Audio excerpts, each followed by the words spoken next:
ಹೊಸಪೇಟೆಯ ತಾಯಿ ಮತ್ತು ಮಕ್ಕಳ ಆಸ್ಪತ್ರೆಯಲ್ಲಿ ಕರೆಂಟ್ ಕಟ್ ಆಗಿದೆ. 4 ಗಂಟೆಗಳಿಂದ ಕರೆಂಟ್ ಇಲ್ಲ, ಜನರೇಟರ್ ವರ್ಕ್ ಆಗ್ತಿಲ್ಲ. ಹೊಸಪೇಟೆಯ ತಾಯಿ ಮತ್ತು ಮಕ್ಕಳ ಆಸ್ಪತ್ರೆಯಲ್ಲಿ ಕರೆಂಟ್ ಕಟ್ ಆಗಿದೆ. 4 ಗಂಟೆಗಳಿಂದ ಕರೆಂಟ್ ಇಲ್ಲ, ಜನರೇಟರ್ ಕೂಡ ವರ್ಕ್ ಆಗ್ತಿಲ್ಲ. ವಿಜಯನಗರ ಜಿಲ್ಲೆ ಹೊಸಪೇಟೆ ತಾಯಿ ಮತ್ತು ಮಕ್ಕಳ ಆಸ್ಪತ್ರೆಯಲ್ಲಿ ಈ ಅವಘಡ ಸಂಭವಿಸಿದೆ. ಕತ್ತಲೆಯಲ್ಲಿ ಹಸುಗೂಸುಗಳು, ಬಾಣಂತಿಯರು ತೀವ್ರ ಪರದಾಡ್ತಾ ಇದ್ದಾರೆ. ಈಗ ಆಲ್ರೆಡಿ ನಾವು ನೋಡ್ತಾ ಇರ್ತೀವಿ, ಕೆಲವೊಂದು ಆಸ್ಪತ್ರೆಗಳಲ್ಲಿ ಮಗು ಕಳ್ಳತನ ಆಗ್ತಿದೆ ಅಂತ ನಾವೇ ಸುದ್ದಿಯನ್ನು ಓದಿರ್ತೀವಿ. ಆದರೆ ಕರೆಂಟ್ ಇಲ್ಲ ಅಂದರೆ ಯಾವ ಸಮಯದಲ್ಲಿ ಯಾರು ಬರ್ತಾರೆ, ಯಾರು ಹೋಗ್ತಾರೆ ಒಂದೂ ಗೊತ್ತಾಗಲ್ಲ. ಅಂಥದ್ರಲ್ಲಿ ಕರೆಂಟ್ ಇಲ್ಲದೆ ಜನರೇಟರ್ ಅಟ್ಲೀಸ್ಟ್ ಆನ್ ಮಾಡೋಣ ಅಂದರೆ ಜನರೇಟರ್ ಕೂಡ ವರ್ಕ್ ಆಗ್ತಾ ಇಲ್ಲ. ಮತ್ತೆ ಅಲ್ಲಿ ಯಾವ ಪರಿಸ್ಥಿತಿ ಇರಬೇಕು? ರೋಗಿಗಳು, ಸಂಬಂಧಿಕರು ಎಲ್ಲರೂ ಕೂಡ ಪರದಾಡ್ತಾ ಇದ್ದಾರೆ.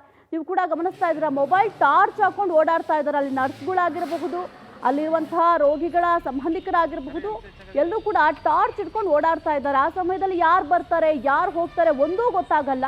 ಕತ್ತಲೆಯಲ್ಲಿ ಹಸುಗೂಸುಗಳು, ಬಾಣಂತಿಯರು ತೀವ್ರ ಪರದಾಡ್ತಾ ಇರ್ತಾರೆ. ಇನ್ನು ನೀವು ಗಮನಿಸ್ತಾ ಇದ್ದೀರಾ ಅಲ್ಲಿ ಯಾವ ಪರಿಸ್ಥಿತಿ ಇದೆ ಅಂತ. ಯಾಕೆ ಇಷ್ಟು ನಿರ್ಲಕ್ಷ್ಯ ಅಂತ ಗೊತ್ತಾಗ್ತಾ ಇಲ್ಲ. ಜನರೇಟರ್ ಅಂತ ಅಂದರೆ ಒಂದು ಆಸ್ಪತ್ರೆ ಅಂತ ಅಂದರೆ ಕರೆಂಟ್ ಹೋಗಿದ ತಕ್ಷಣ ಆಲ್ಟರ್ನೇಟ್ ಏನಾದ್ರು ಇಟ್ಕೊಂಡಿರ್ಬೇಕಾಗತ್ತೆ. ಜನರೇಟರ್ ಕೂಡ ವರ್ಕ್ ಆಗ್ತಿಲ್ಲ ಅಂದರೆ ಎಷ್ಟು ಬೇಜವಾಬ್ದಾರಿ ಇರಬಹುದು ಇಲ್ಲಿ ಆಡಳಿತ ಮಂಡಳಿದು ಅಂತ ಎದ್ದು ಕಾಣಿಸ್ತಾ ಇದೆ. ಇಷ್ಟು ಕೇರ್ಲೆಸ್ ಆದರೆ ಹೇಗೆ? ಏನಾದರೂ ಎಮರ್ಜೆನ್ಸಿ ಇತ್ತು ಅಥವಾ ಮಗುಗೆ ಸಡನ್ನಾಗಿ ಏನಾದ್ರು ಹುಷಾರು ತಪ್ಪಿತು ಅಂತಂದರೆ ಅಲ್ಲಿ ಟ್ರೀಟ್ಮೆಂಟ್ ಕೊಡೋದಾದರೂ ಹೇಗೆ?